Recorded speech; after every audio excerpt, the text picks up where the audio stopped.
physics out, there's just a couple things I want to go over with you. First of all, in a neutral atom, the number of electrons is equal to the number of protons. The mass number, or atomic mass number, is the number of protons plus neutrons. Okay, and those are both found in the nucleus. So that's how much it weighs. So remember, electrons have very little mass, protons and neutrons make up the mass. And we write it in this form, X, A, Z. A is the mass number, Z is the atomic number. Atomic number is that big number on the periodic table. Yes, you will need a periodic table. You should have one from Physical Science 20. If you don't, they're easy to download, but you do need a periodic table with its mass number and its atomic number. So just showing you how those are written. So here's an example. So this is nitrogen. Its mass number is 14 and its atomic number is 7. So 7 gives us protons and electrons. We go 14 minus 7 to get neutrons. And some students think, oh, look, it's a pattern. They're always the same. Not the case. Here's chlorine, 35, 17. So 17 protons and electrons, but 35 minus 17 is 18. There's 18 neutrons in chlorine. Okay? Isotope means the same number of protons but a different type of neutrons.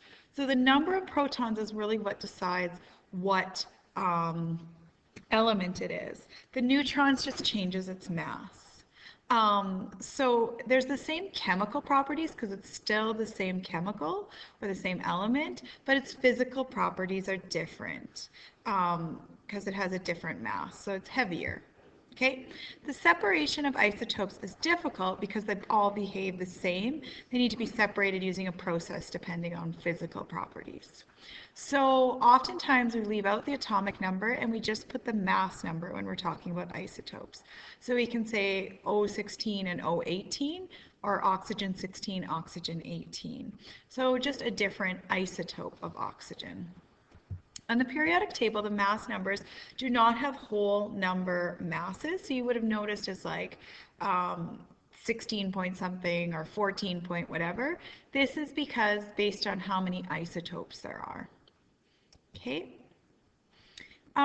Radioactivity is the property of some elements to emit radiation or particles by spontaneous disintegration of their nucleus. So, for example, uranium, if it's left alone, it will change into lead. As they change, particles and energy are given off. So uranium is used in uranium mines for power. So that's energy given off. Okay, so we're going to talk a little bit here. It talks about Rutherford, and we look at 3 different kinds of decay. We have alpha particles. So here's some information about alpha particles. Here's what it looks like when we have alpha decay. So if I tell you something has alpha decayed, yes, you're going to have to memorize what an alpha particle looks like. And an alpha particle is actually the same as a helium, okay, with a 4 and a 2. So they're actually the same thing. I don't care which one you write. But do notice one thing. So we have this parent nucleus, and it decayed, at alpha decayed into this element here.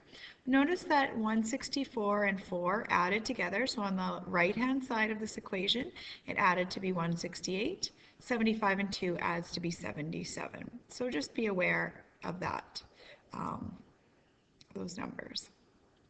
Beta particles are actually just electrons. So that's why they have a 0 and a -1. And you can see later on in your notes, it shows that as well, an electron. Okay.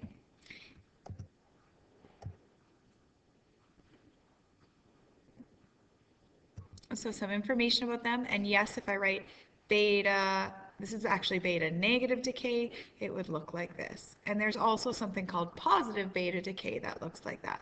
Again, notice that my numbers add up on the top and on the bottom. 20 is the same as -1 plus 21. 18 and 1 is 19. 40 and 0 is 40. There isn't a negative there. That was just a bad copy-paste job. Okay, so alpha and beta actually change the composition of the nucleus. So it actually changes what element we're looking at. Then we have something called gamma.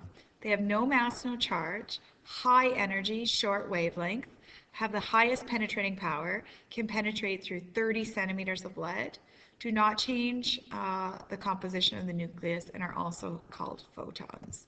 So this is what gamma decay looks like. You'll notice that we're left with the same element. So this is just summarizing some of those particles. And then you have some multiple choice questions to try. So I'm going to let you try those multiple choice questions, and then you're going to log in and actually give me the answers using, oh, I shouldn't show you guys the answers, should I? You're actually going to show me the answers in a quiz. Okay, that's all.